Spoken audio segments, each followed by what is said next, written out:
ভারত থেকে উড়ে আসে বিপন্ন প্রজাতির এক শকুন। রহস্যে ঘেরা এই শকুনটি বাংলাদেশে আসার পর আর ফিরে যায়নি। গ্রামের একটি ঘরের পাশে বসে থাকে সব সময়। হঠাৎ করে কেন ভারতীয় এই শকুন বাংলাদেশের সীমান্তে এসেছে তা নিয়ে সৃষ্টি হয়েছে ধূম্রজাল। ভারত থেকে উড়ে আসা বিপন্ন প্রজাতির এই শকুনের দেখা মিলেছে সীমান্তবর্তী একটি গ্রামে। শকুনটি দেখতে ভিড় করেছেন উৎসুক জনতা। তাদের কেউ বলছেন ভারতীয় গুপ্তচর, আবার কেউ বলছেন খাবারের খোঁজে এসেছে বাংলাদেশে। আমি জিজ্ঞাসা করলাম এটা কোথেকে আসলো, হঠাৎ কি আসে বাড়িতে উড়ে পড়ছে।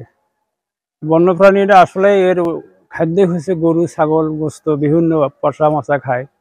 কিন্তু যেহেতু আমাদের এলাকায় এই ধরনের শকুন বহুদিন ধরে নাই, এটা সম্ভবত ভারত থেকে আসছে। এবার ব্যাংকও আপনার হাতের মুঠোয়। Balance transfer, mobile recharge, bill pay থেকে শুরু করে যা চান সব হবে এক মুহূর্তে। NRBC planet. কোথায় রাখবো? এটা হিংস্র প্রাণী, মানে বাড়িতে বাচ্চা আছে, আর চড়াই মুরগি অনেক কিছু আছে, যে এটা কাকে যে কেউ কোন সময় যে আহত করবে তার কোনো ঠিক নেই।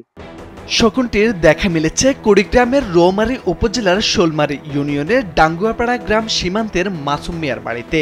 বিশাল আকারের এই শকুনের ক্ষিপ্রতা আর শক্তিমত্তা বলে দেয় কেন এই প্রাণীটি এতটা হিংস্র।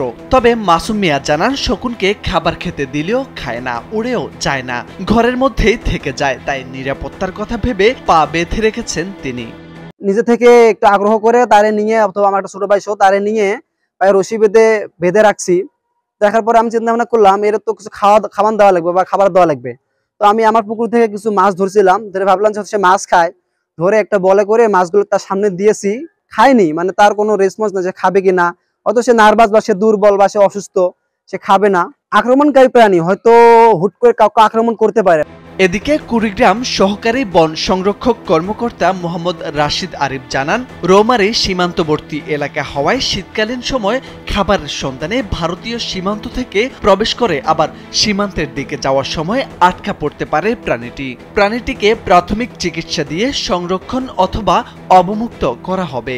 রৌমারী আসলে সীমান্তবর্তী এলাকা, তো আমরা প্রায়ই দেখি যে বিশেষ করে শীতকালে সীমান্ত থেকে বিভিন্ন প্রাণী, বিভিন্ন পাখি আমাদের এখানে প্রবেশ করে, এর মাথায় শকুনও প্রবেশ করে। ভারত থেকে যখন শকুনগুলো প্রবেশ করে সাধারণত তারা এসে ফিরে যায়। তখন কোনো দুই একটা শকুন দেখা যায় বেশি করে চলে আসার কারণে আমাদের এখানে আটকা পড়ে যায়, মানুষ হয়তো ধরে খায় বা আঘাত করে। তো আমরা শুধু চেষ্টা করি তাদেরকে রেস্কিউ করার, অথবা তারা যেমন তার নিজস্ব অবস্থানে ফিরে যেতে পারে সেটা দেখার। পাখি প্রেমীরা বলছেন এটি কোনো গুপ্তচর কিংবা রহস্যে ঘেরা নয়। হিমালয়ের তীব্র শীতের কারণে পাখিগুলো এদিকে চলে আসে। হিংস্র এই প্রাণীটি পথ হারিয়ে ক্লান্ত হয়ে পড়ায় আটকা পড়েছে। মোর্শেদ আলম, কালবেলা।